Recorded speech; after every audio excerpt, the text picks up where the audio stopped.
Bonjour. Hier, jeudi 25 février, a eu lieu un trigone de Mars à Pluton, désormais seul en Capricorne. Ce trigone clôture le cycle de Terre. Il est la résilience éclatante à laquelle encourage cette pleine lune en Vierge. Vous disposez désormais de toute la puissance des ressources et des leçons apprises au cours des transits en Capricorne. Le mois de février a été marqué par la nouvelle ère, par le stellium en Verseau, et le premier des 3 carrés entre Saturne en Verseau et Uranus en Taureau qui impacteront toute l'année 2021. Durant cette année 2021, il faudra trouver un équilibre entre notre besoin de liberté et notre besoin de stabilité et de structure. C'est pour cela que le mois de février se conclut avec une pleine lune pragmatique. Une pleine lune qui vient restaurer l'espoir en soulignant que le changement, quel qu'il soit, peut nous conduire en des lieux dont nous n'avions pas osé rêver.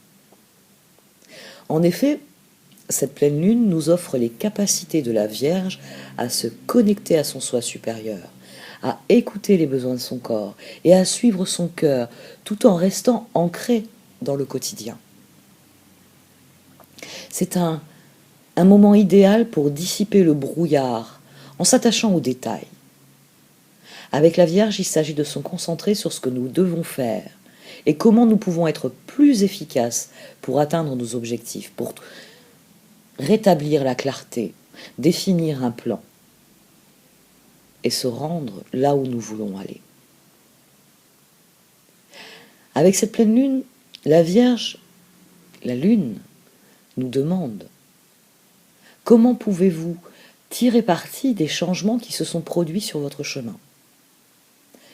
Comment pouvez-vous faire la paix avec la réalité afin de l'aborder sereinement?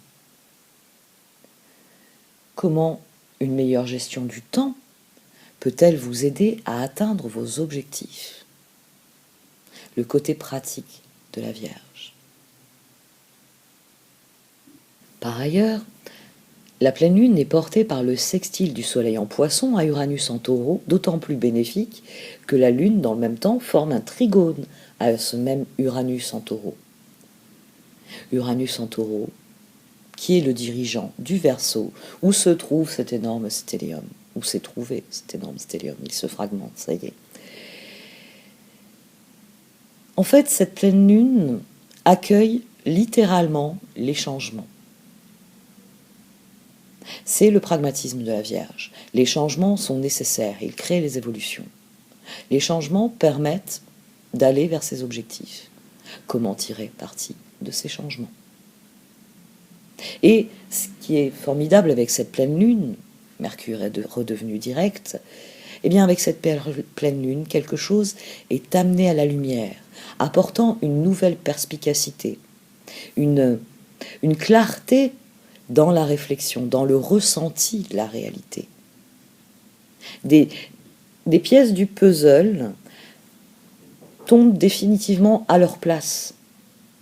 Cela facilite les changements parce que les perspectives que cette mise en place, que cette vérité, que ces informations amènent, offrent une réelle évolution, un changement positif. D'ailleurs, je vous disais Mercure est la règle de la Vierge. Et il est désormais direct en Verseau. Il s'achemine, fort de tous les enseignements qu'il a reçus, vers sa conjonction avec Jupiter qui aura lieu le 4 mars, dans quelques jours. La semaine prochaine, les conversations seront édifiantes. C'est-à-dire que les informations qui nous seront données nous apprendront quelque chose de fort instructif et de fort utile. Avec Jupiter, cela peut mener à des idées audacieuses, innovantes, qui accompagnent le changement et permettent de progresser dans la bonne direction, c'est-à-dire la vôtre. Ayez bien à l'esprit que le mois de mars qui s'ouvre, juste après cette pleine lune, sera éminemment positif, car Vénus sera en Poisson avec Neptune. Elle est d'ailleurs en opposition avec cette pleine lune, ce qui renforce l'effet tremplin que crée l'astrologie actuelle, car Vénus clôture avec son octave supérieure qu'est Neptune, dans le bienheureux Poisson, cette année astrologique bien tumultueuse. Le 20 mars aura lieu l'équinoxe marquant la nouvelle année, qu'ouvre le Bélier, où Vénus séjournera dès le 21 mars. Et jusque-là, Vénus en Poisson est exaltée. Elle est tournée vers l'amour inconditionnel. Prenez soin de vous. Prenez soin de vous en libérant ce que vous ne voulez plus. Et cultivez la gratitude pour ce que vous avez. Vénus en Poisson est créative, elle est inspirante. Alors apportez de la beauté en ce monde. Soyez tolérants, soyez ouverts d'esprit. Suivez le courant. Vénus en Poisson vous offre la chance de tomber amoureux de la vie, d'apprécier ce que vous avez, de trouver du réconfort, du sens dans votre vie. D'ailleurs, une autre planète, Pluton, suggère que c'est via les groupes, via les communautés humaines, via l'amitié et l'entraide, que vous pourrez vous ancrer dans ces changements et en tirer parti. Pour en revenir à la Lune, qui est l'objet de cette vidéo, la pleine Lune souligne le caractère sacré inhérent à l'expérience humaine et nous invite à cultiver la pleine conscience dans notre vie quotidienne. Cette lune va nous soutenir tout au long de l'année. La nouvelle lune du 13 mars sera en Poisson, où se trouve actuellement le Soleil, opposé à la pleine lune. Cette nouvelle lune sera en conjonction avec Neptune et Vénus. Et c'est ce qui soulignera l'amour, la nécessité d'explorer de nouveaux moyens de rester ancré dans le présent, d'être dans la compassion, d'être dans la gratitude. Et ce, même lorsque l'on vit des expériences émotionnelles ou sensorielles qui sont intenses. Je vais beaucoup vous parler de résilience avec cette nouvelle lune. Je suis assez enthousiaste. J'ai attaqué mon astrologie de Mars, donc je suis assez enthousiaste sur cette nouvelle lune. Bon, pour conclure, avec cette pleine lune, notez finalement qu'elle est un point de transition.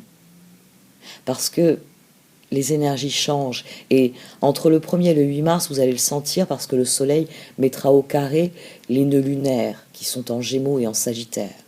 Ça parle de crise d'identité, d'un besoin instinctif de se replier dans sa grotte mentale pour réévaluer la situation et déterminer comment nous souhaitons désormais nous positionner dans la vie.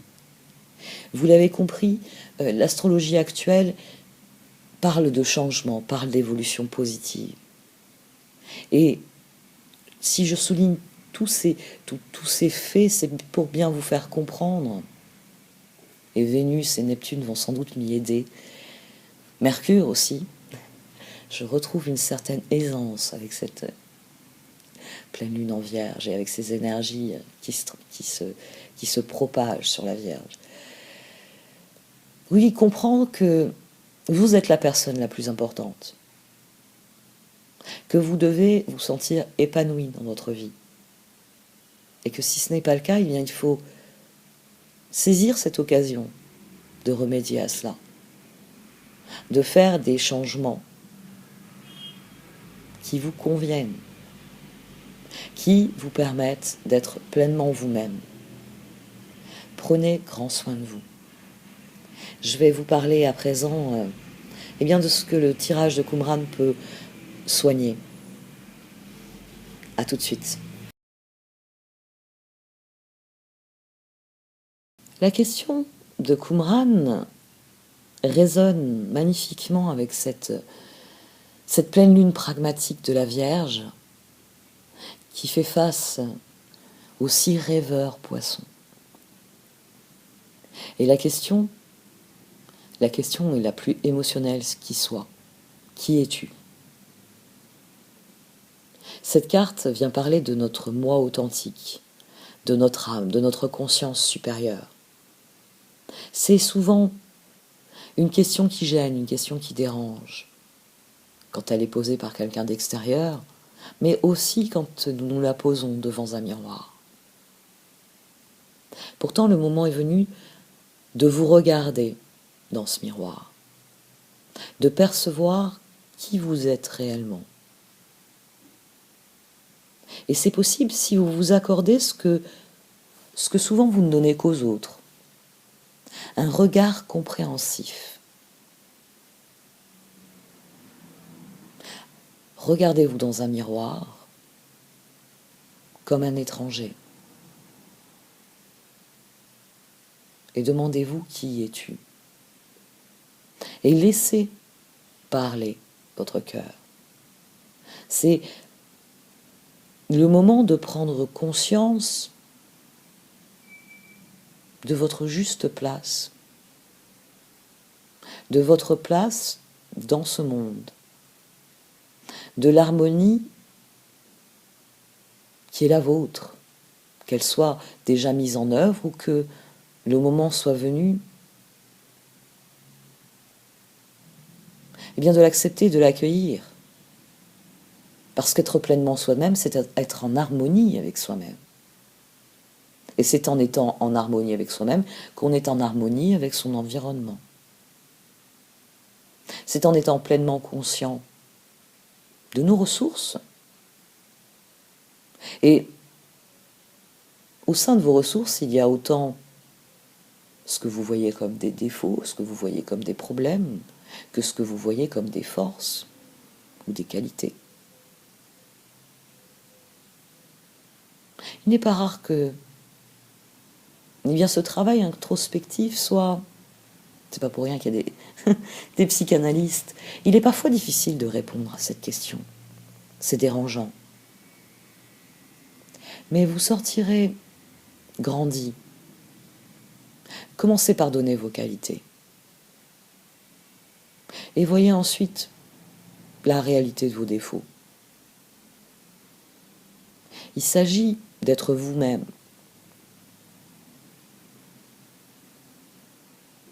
Les autres sont déjà pris. Ça, Osho le dit souvent.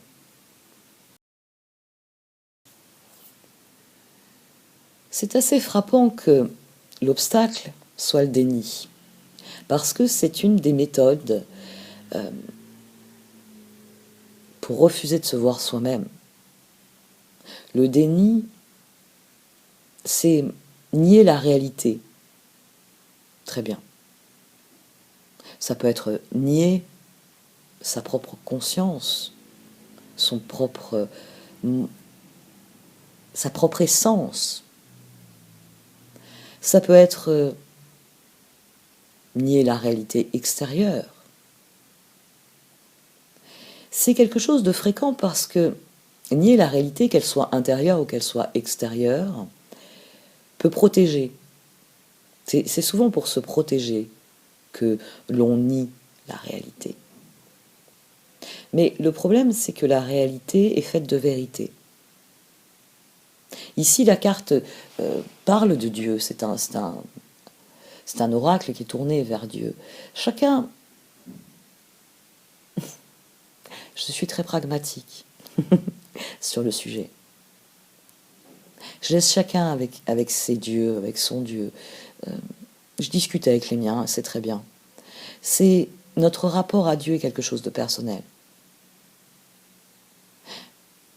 Mais quelle que soit la forme de déité à laquelle on croit, que ce soit la déesse terre-mère, l'univers, ou que ce soit un Dieu défini, décrit dans des livres,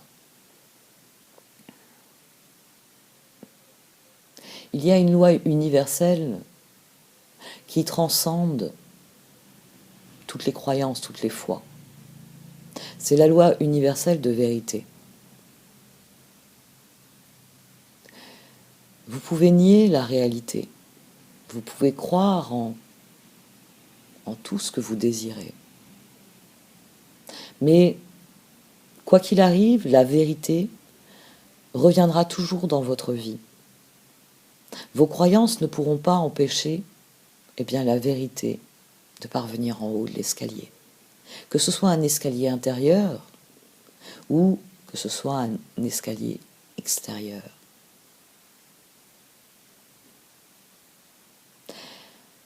Il peut être très difficile pour nous d'accepter une réalité parce qu'elle vient remettre en question certaines des choses que nous pensions acquises ou même gagnées d'avance. Ça peut être aussi parce que elle vient révéler des blessures dont nous refusons de nous occuper. Les deux sont souvent liés, finalement. Les choses que nous pensons acquises. Je suis blessé, ça ne fonctionnera jamais.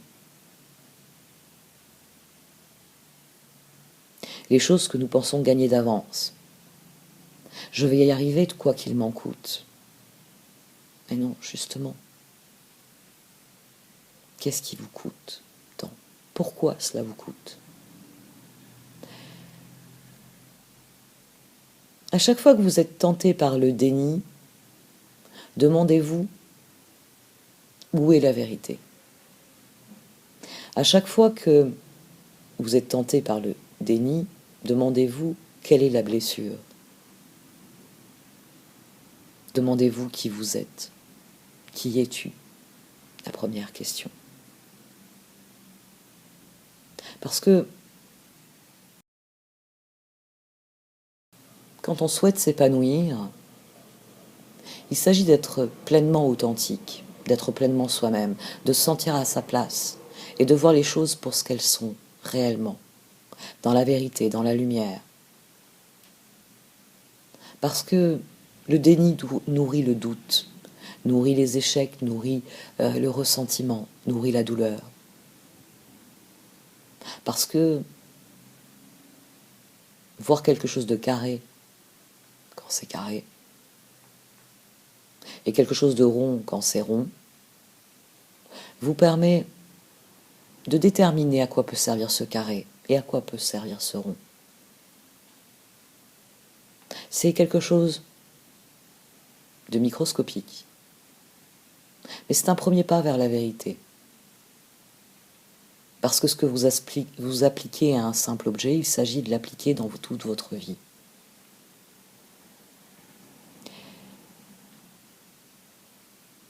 Prenez soin de vous, là encore. Soyez conscient que personne ne peut vous juger, personne ne sait qui vous êtes à l'intérieur. Et bien souvent, quand vous êtes dans le déni, c'est parce qu'il y a un petit juge à l'intérieur. Et ce petit juge, c'est vous. C'est pour ça que j'ai parlé de regard compréhensif dans la première carte. Parce que souvent on se regarde, on se dit, tiens, bonjour.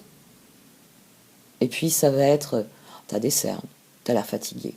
Qu'est-ce que c'est que cette coiffure? Vous venez de vous lever. Forcément, vos cheveux ne sont pas coiffés.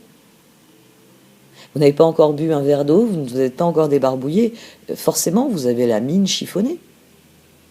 Pourquoi vous agressez-vous de bon matin? Dites-vous bonjour. De la façon dont vous le diriez à votre enfant. De la façon dont vous le diriez à votre conjoint. Avec un sourire. Avec de la joie, avec du plaisir, avec de l'amour. Après tout, c'est avec vous-même que vous passez le plus de temps. D'ailleurs, là, au réveil, vous venez de vous offrir une longue période seul en vous-même, le sommeil. Et il s'agit d'aborder une nouvelle journée où, eh bien, vous n'aurez pas d'autre véhicule que vous-même. Alors faites ce que vous faites pour votre voiture. Prenez soin du véhicule que vous êtes. Eh oui, les choses sont simples. Et ici, elles sont magnifiquement agencées.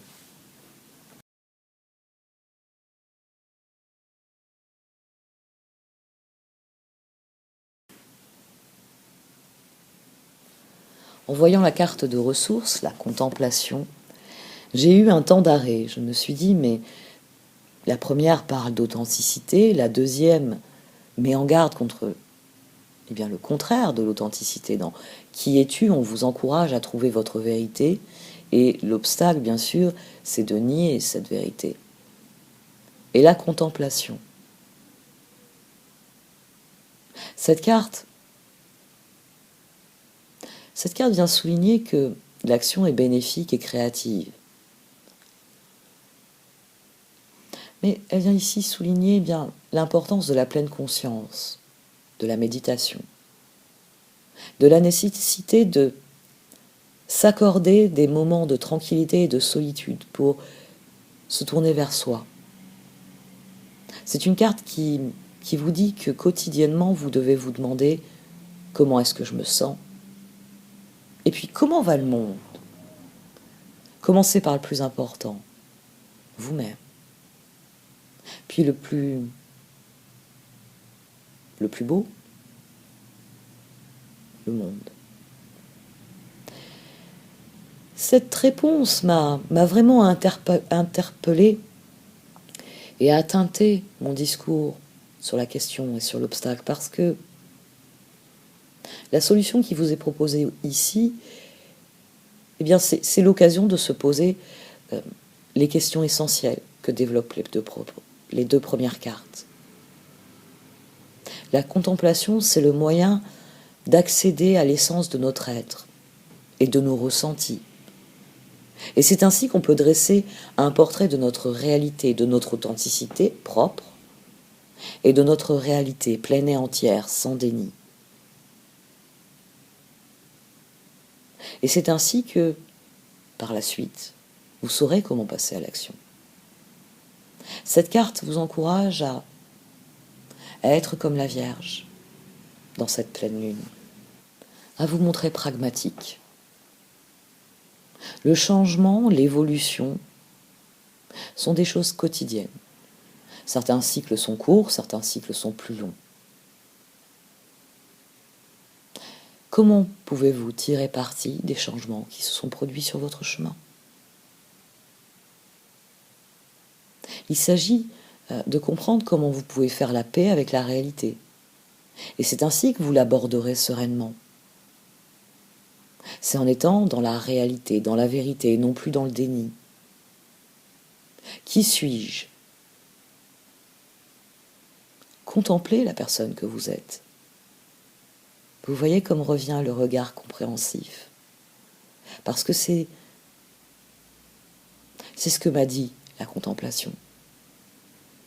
Elle m'a dit qu'au-delà de la méditation, au-delà de la pleine conscience, au-delà de la pratique de gratitude dont parle la contemplation, il est surtout important de bien comprendre que le premier pas est de vous offrir ce que vous offrez à d'autres, un regard compréhensif.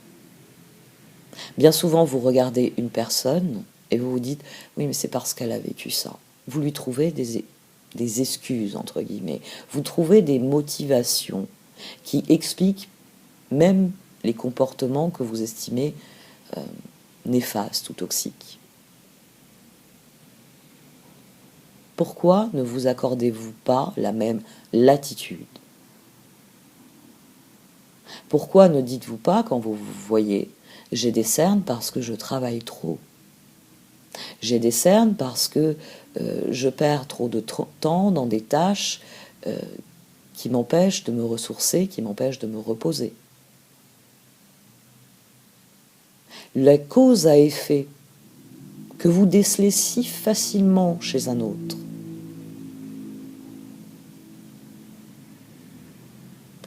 la cause et effet sont à l'œuvre dans votre propre vie, ce sont vos choix qui vous ont mené là où vous êtes. Le déni est donc le principal danger ici. De ne pas voir les choses pour ce qu'elles sont. Vous avez des cernes, vous êtes fatigué, parce que vous ne vous accordez pas assez de repos. et vous ne vous accordez pas assez de repos pour telle et telle raison. Elles peuvent être légitimes ou elles peuvent susciter une prise de conscience et un tri dans vos activités. Après tout, s'il y a bien une chose que la Vierge aime faire, c'est gérer le quotidien. C'est gérer son temps, c'est être organisé et pragmatique. Saisissez ces lunes comme des occasions de vous poser des questions essentielles qui vous permettront de vous sentir mieux, de vous sentir plus aligné sur qui vous êtes et ce que vous entendez vivre. Il ne s'agit pas de vivre un grand instant psychanalytique de révélation de soi. Il s'agit déjà d'accueillir ce qui est là, ce dont vous êtes conscient et ce que vous savez.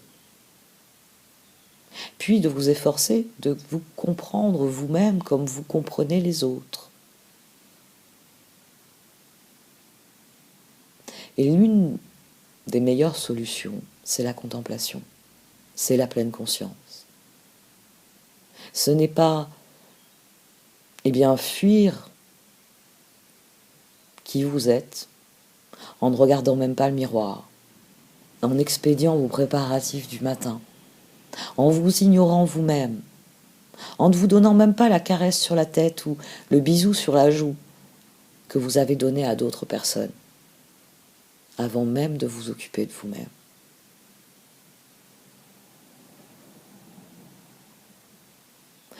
Contemplez les choses qui sont autour de vous. Contemplez-vous vous-même. Et soyez dans la gratitude. Ça, c'est le prochain pas. Quand vous atteindrez ce stade-là, vous saurez parfaitement qui vous êtes. Vous saurez parfaitement quelle est votre réalité.